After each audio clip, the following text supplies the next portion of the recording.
Do the bonus campaign. Don't know how long this one is. On normal. Confirm. Aftermath.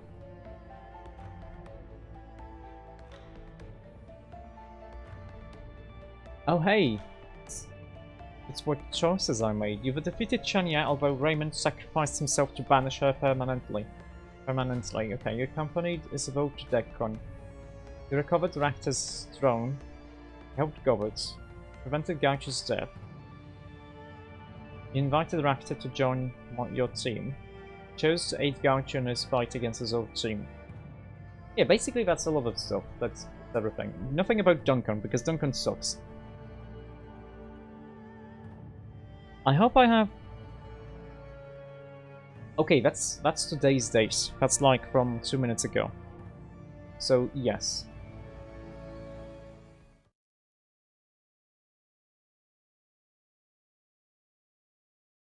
Rude Awakening. Something is wrong. The last thing you remember, it was the night of the Kowloon City riots. You and your team were running an errand for Kindly Cheng, recovering an object before the inevitable police response turned the city upside down. Everything was going well. You had the item in hand. And then nothing. The world went black. A sudden explosion of pain behind your eyes jolts you back to the present. A nightmarish succession of dream images flickers through your consciousness like a strobe light. A man with a pockmarked face, slim fingers playing over the surface of your brain, leaving a slug's trail of agony in their wake. A second figure, whose face you couldn't see, digging with relish through the scraps of your memory that your tormentor left behind. It was a rough night, and now, as your eyes snap open and adjust to the light, you find yourself in a reality that is a little more comfort. Okay. Did I get abducted or something?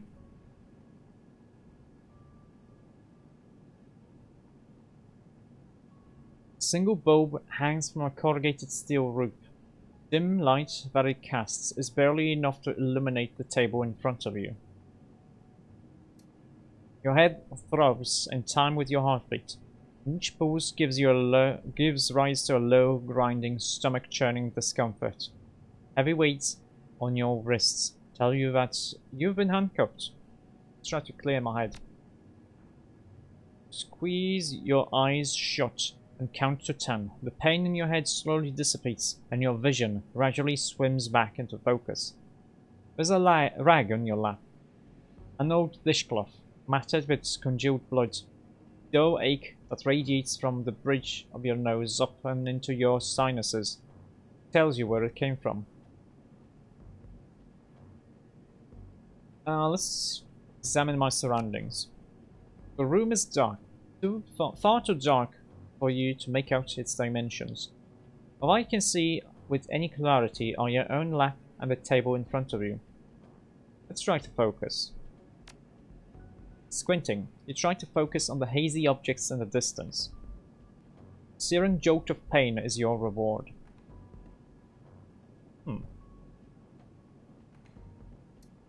With the pain comes a dream image, branded into your memory with crystal clarity. First of your tormentors, the man with the pockmarked face. For a few torturous seconds, the image swims through your head, wriggling like an eel. Then, as suddenly as it came, the pain dissipates, fading away until it's swallowed by the relentless ache that throbs between your temples. In the distance, you can hear the pop hiss of a pneumatic door unlatching, sliding open. An enormous figure steps into the room, and the door slides shut behind him. It's a troll, just like me.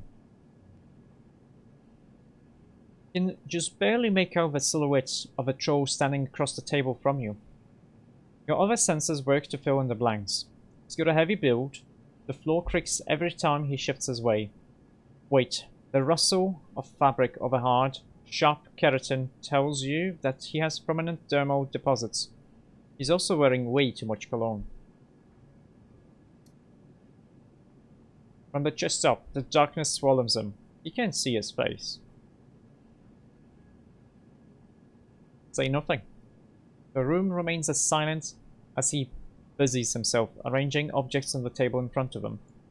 A notepad, a mug of soy calf, an old ballpoint pen, an audio recorder. Finally, he looks up from the objects and focuses on you. Good morning, Mr. Fist. Words roll in his throat like rocks in a tumbler. How are you feeling today? Did you sleep well? Well, aside from the fact that I spent the night bleeding into a dirty towel, I'm great. Oh, poor baby. And I thought that you Shadowrunners were supposed to be tough. If it's any consolation, the nosebleed was expected. It's a common side effect of magical interrogation.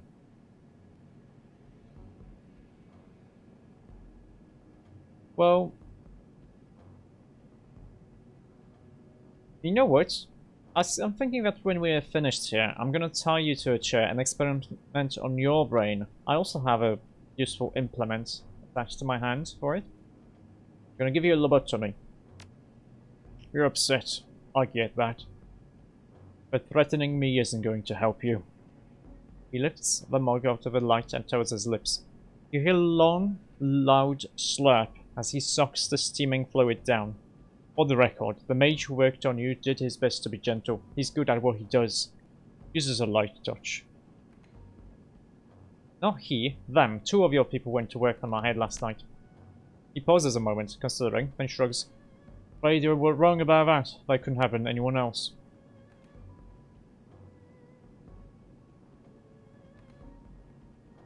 Well, your pal with a skin condition didn't mess up my nose. It was the other one, the second mage. I couldn't see his face. He shrugs. Must be a figment of your imagination. It happens sometimes. The brain invents details to try and make sense of what's happening to it. Give it a few days, and the confusion should fade away. You'll see. I don't find this very convincing. We don't even have two mages on site, There's no way you got scanned twice. He shrugs his broad shoulders. But hey, believe what you want. Don't let it distract you. Though, we've got work to do. Oh, do we?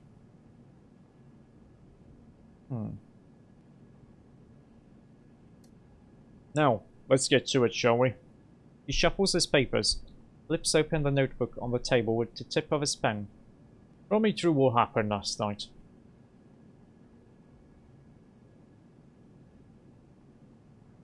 Yeah, what's the point of a mind probe if you're gonna interrogate me anyway?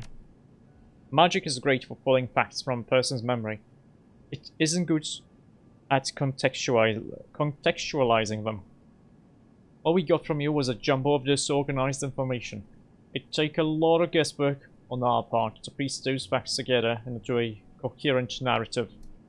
You cooperate with us, tell us the story as you remember it, and you can spare us some of that work. That'll be good for you in the long term. If you lie to me though, well, just don't. I'll know it.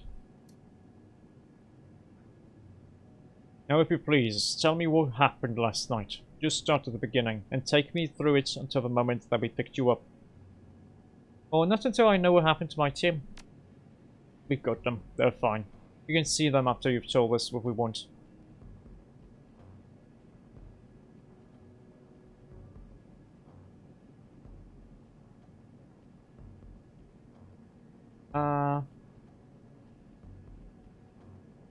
You know what? Open a window in here. There's a long pause before he answers. That's supposed to be a joke. No joke. And some free advice. Next time go easy on the musk. I'm on the verge of gagging over here. I'd suggest that you keep your breakfast where it is. I didn't eat breakfast, I just woke up. Besides, there aren't any windows in here to crack.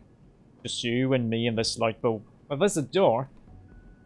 Into what's gonna be on being that way. And it's gonna go on being that way until you give me what I need.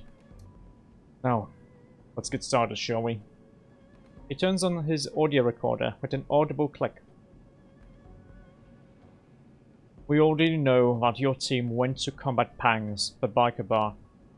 That your boss, Gang Cheng, sent you out there to conduct a shakedown of some kind.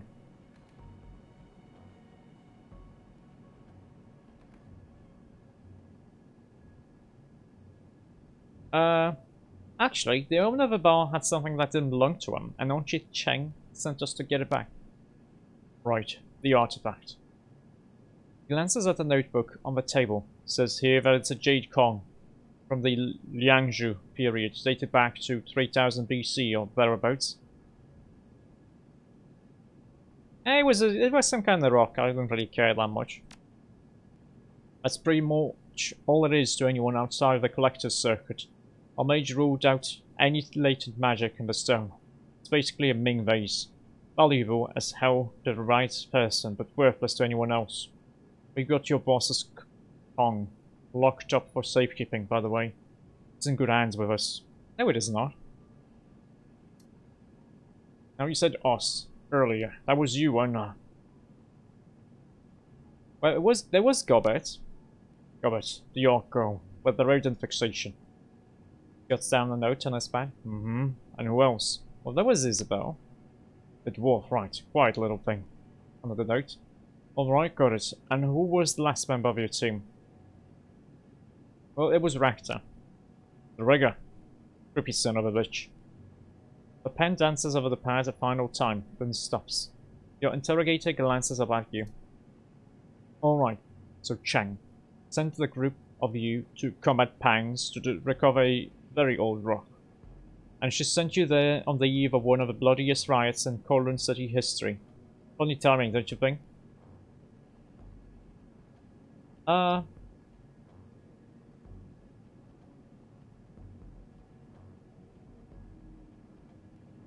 Well...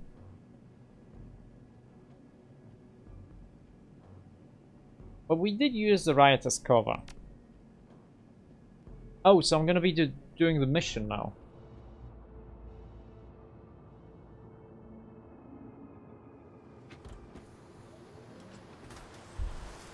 The distant sounds of urban chaos rang in your ears as you led your team through a series of constrictive back alleys.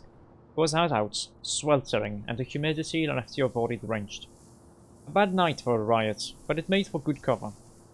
You'd been making good time since you left Huoi, and Combat Pangs was only a few blocks away. We're getting close. Her nostrils flared as you sniffed the air. Smell that? Garlic, onion, sizzling oil. I'm thinking chicken wings. But food notwithstanding, we should go into this run prepared for violence. Eddie Pang has a bad reputation. He and his co-gangers like to let their knives do the talking. The rigger's lips parted into a predatory grin. I'm rather looking forward to showing Pang the true meaning of violence. Koshti can be an excellent teacher.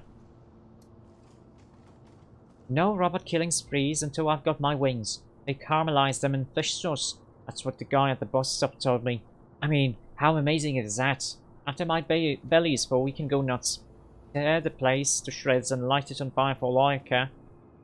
But if you stand between me and my chicken, I'll have a shrine spirit choke you to death.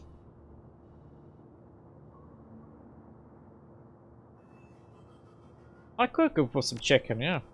See? CO2 gets it. Okay.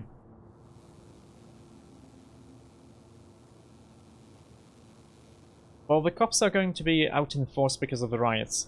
So we only find self-defense, are we clear on that? Of course, my friend. He drops the burning stub of his cigarette to the asphalt and ground it under his boot. We are all professionals here. Let us continue onward. The riots make for excellent cover, but they won't last forever. Best that we finished before they burn themselves out, or the police arrive to put them down. The alleyway stretched out ahead of you, its claustrophobic confines seeming to converge together in the distance. Your team began to move.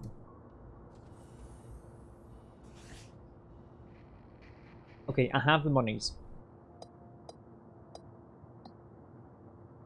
How does she have 7 decking with 6 intelligence?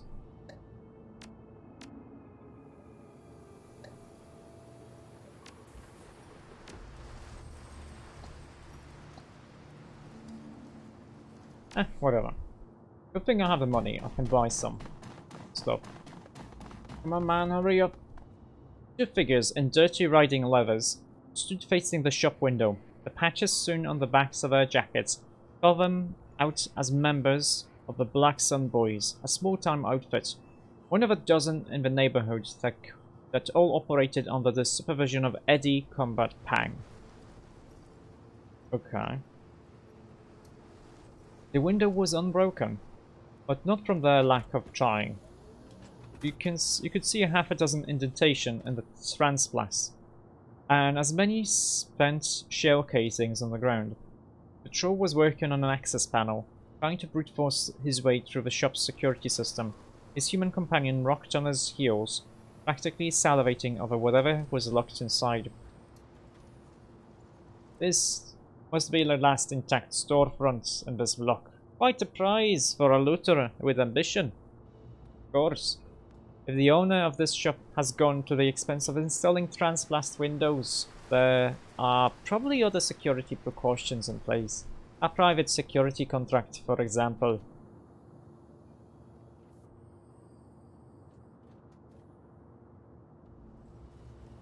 I mean, if those guards strip the alarm, that could bring security teams around here, so we don't want that. That is a distinct possibility, yes. He examined them, frowning.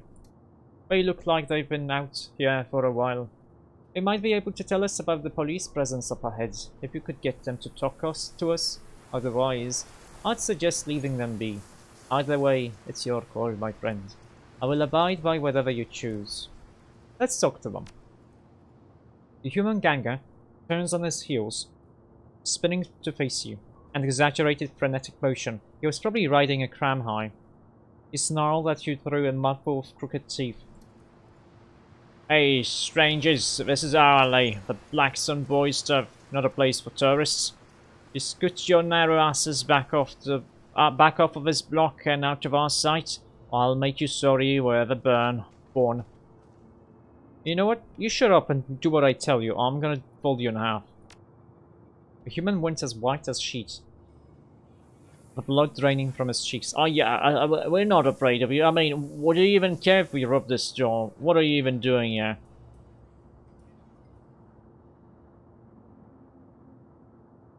I mean, let's raise my fists.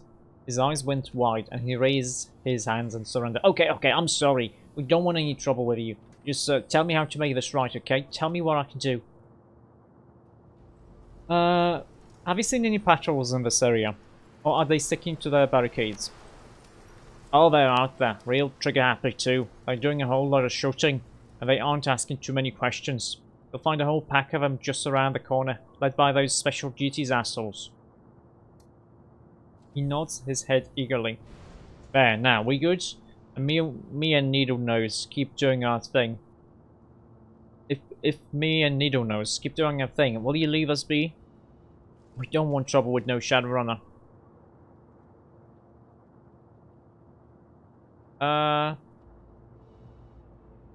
Yeah, let's just walk away. The looter stared at you as he turned away.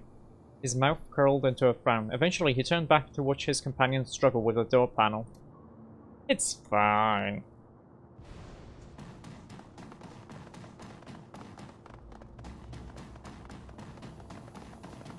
Some bodies here. The bodies had been reduced to a bloody ruin. The mouths were frozen open in expressions of silent terror. Your team gathered to examine the remains. These people were shot in the back. I don't see any weapons on them either. Somebody gunned them down while they were trying to run away. But night to go wandering, speaking of which. Right, let's go to Pang's. We don't want to stay out here any longer than we have to.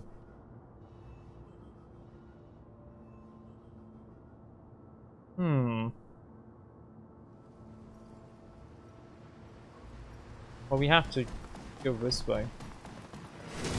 Oh! Stay where you are! Stop resisting!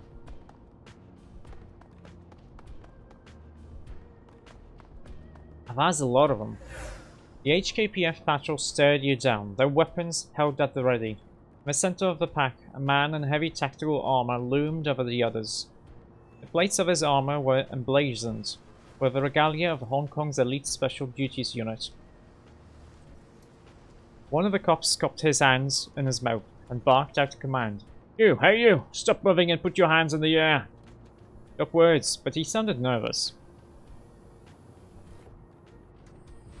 Okay. Oh, let's snitch. There's a couple of gangsters trying to break into a store just around the corner. If you hurry, you can still catch them. Cop blinked confusedly, then half turned to the SDU officer at his side. Sir, should we investigate the... The SDU officer cuts in. His speech was slow and languid. He sounded vaguely bored. Later, Constable.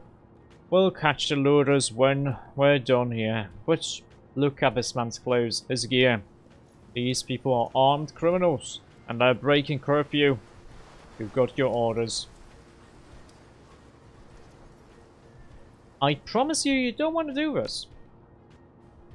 The big man growled into his trophy mic, his amplified voice reverberating through the claustrophobic confines of a yellowway. Open fire! Or maybe, you know, I could just go behind the corner and not care about you. Or I could like go here. Also a thing. You know what? Yeah, let's just retreat a little bit. No problem.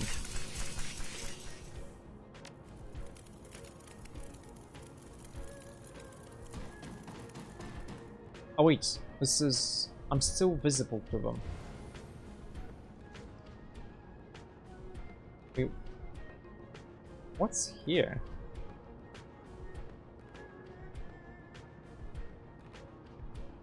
Oh, I'm just gonna retreat this way.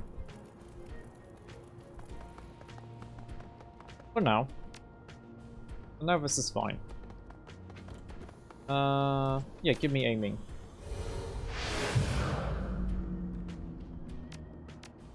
What they gonna do? I think they're gonna come my way. Okay. Oh, I could have. Yeah, I could have actually done the other thing. That's fine. Okay, let's activate Koshche. Let's have him go here. See what we have here. Okay, Mr. Captain. Do Russian defense. Nice. We have exactly what we need to do this. Oh, interesting. He doesn't have a...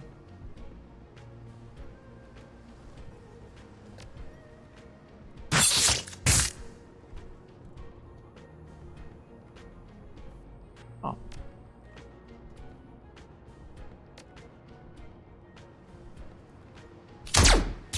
Miss. That's interesting.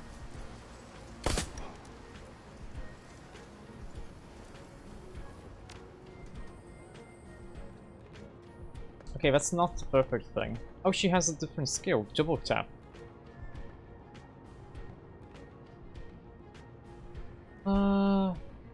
Oh, you can't attack there? Oh, what? How are you out of sight there? Okay, then.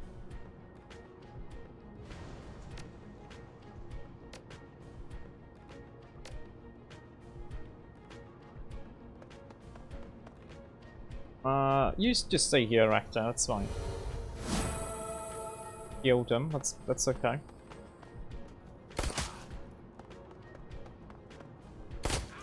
They're gonna be shooting me. Not ideal.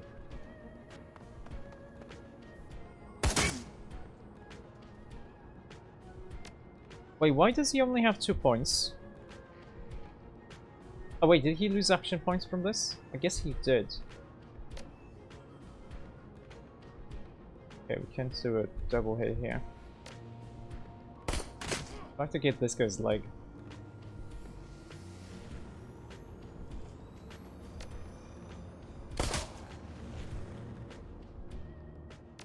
Okay,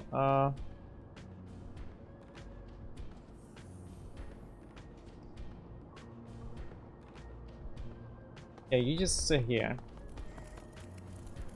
and do this. Nice. Gobbet can go here, I guess. And you know what? Heal me.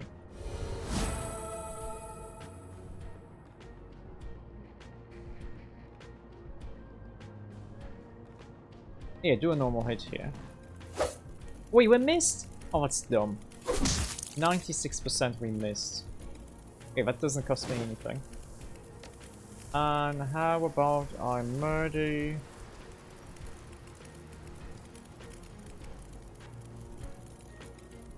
Let's murder the mage. Close.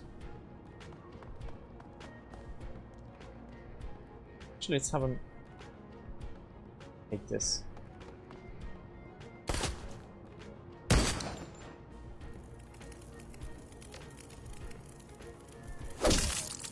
Not perfect, but it's still okay. 69%. Let's make this guy easier to hit.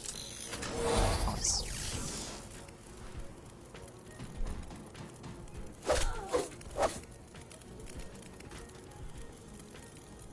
Uh, 15 health. If this does... Okay, didn't crit, good.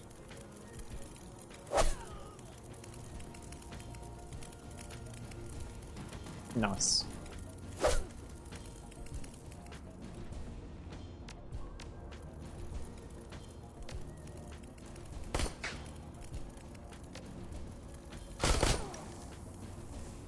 Can I hit something? Can you hit this guy? No.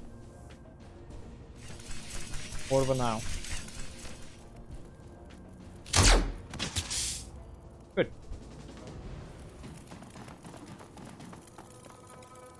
Without warning, the cracked and bloody comlink that you pulled off the body of the SDU officer crackled to life. A second later, a cold voice poured through a device speaker. Constables, this is Crate. The cop which on all the newscasts when the APB was on you weren't live. Nightjar is dead because of that. I want all units to move into position and sound off. You will then hold action until I say otherwise. We will put this riot down and restore the city to order. This riot is a response to police brutality in Kowloon City. Fist, something tells me that Crate's plan to restore order isn't gonna be gentle. We don't want to be out here when the call comes in. Okay, let's keep moving then. We'll try to keep the distractions to a minimum. Good call. Even if we could handle whatever Crate is planning, kinda isn't paying us to kill cops. I mean, it's your call, but Pang's bar is right around the corner. I'd suggest that we just beeline in there. It's there. Yes.